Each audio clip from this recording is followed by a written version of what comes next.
Henry Grof, who has the first look at your afternoon forecast. Henry, it is looking so nice outside. And it's been staying nice all since this morning, and we're still going to be seeing all of that sunshine heading into the afternoon, which means we're going to be seeing some warmer temperatures. Now already getting close into the low 80s as we take a look at the Jandil sky cam here in Marietta, but exactly 77, and those feel like temperatures starting to climb into the upper 70s now, 79 also to be exact. So throughout the rest of the afternoon, really, we're going to be looking at some calm winds, so that's not going to help push in any cool air. Really, the sun is in control with how warm we're going to be getting this afternoon.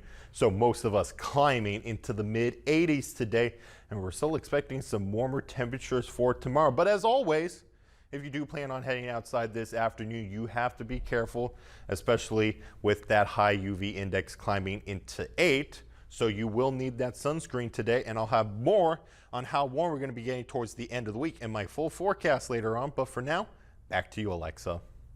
So today is the first day of summer, which is the summer solstice, and it's also the longest day of the year. Our sun is getting ready for its own kind of increase in activity. So we are going to be talking to Alex Young, the Associate Director for Science at NASA, to share what's going to be happening. So Alex, good morning. Thank you for joining us here on Daybreak. Good morning. So we've been talking about that today is the summer solstice, but can you go into a little bit of details about what that is? It's weird. Well, as the Earth orbits around the sun, it has a little bit of a tilt, and so that means twice a year during the solstices, the northern and southern hemisphere are either pointed towards or away from the sun. And so during the June solstice, the northern hemisphere is pointing towards the sun, which is giving us more solar radiation and warmer temperatures. And also right now, at this point where we're most pointed, we're getting the longest sunlight during the year. Yes, and that means we're going to be seeing a lot more sunlight today. I wish we could see some sunshine, but it's going to be a little bit cloudy. But there's some more fun activities going to be taking place, and we've been hearing about a solar eclipse taking place next year. Could you tell us a little bit of what we're going to be seeing with that? Yeah, it's an exciting time for the sun. NASA is celebrating it through something called the Heliophysics Big Year, and it starts off with... It is all because of this potent low pressure system that's been developing through the Central Plains overnight last night, and we're still going to be tracking that as it pushes off towards the east, bringing us the rain for this morning. And this is also going to be the same thing that's going to be bringing in a lot of severe weather throughout the Midwest.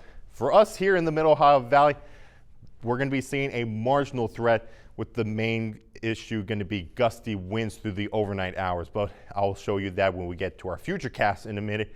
But first, throughout your Friday, that excessive rainfall risk is going to be there. We're looking at a marginal threat throughout the Middle Ohio Valley because of some of those downpours possible.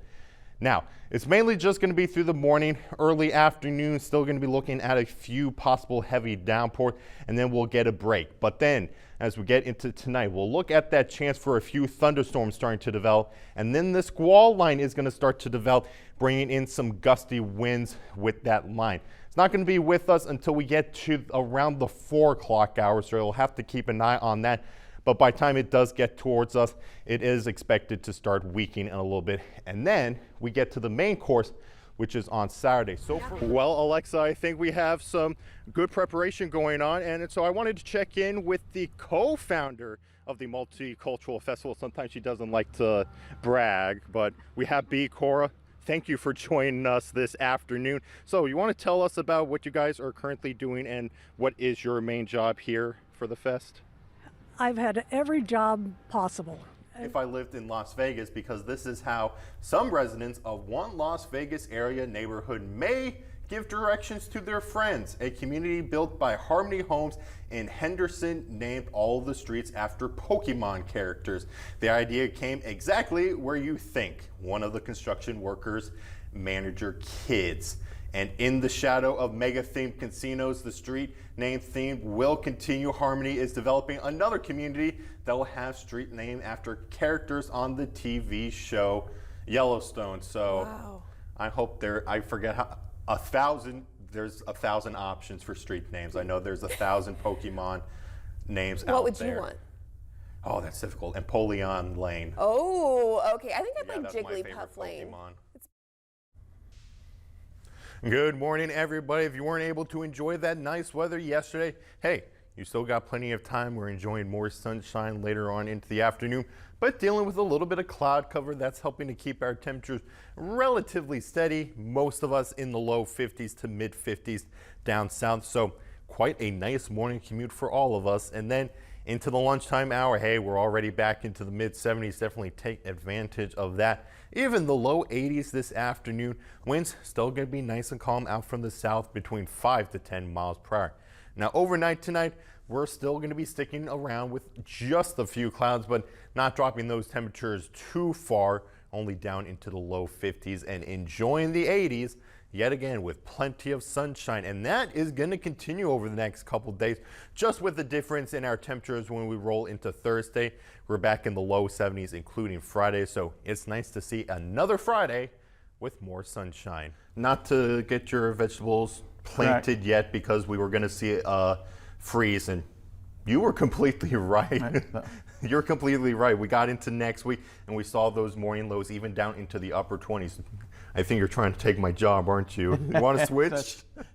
Listen, after 40-some years, if you look at the docket, not much changes. Mother Nature is pretty consistent. Yeah. And as you know, it's one of those pieces of trivia everyone likes to talk about.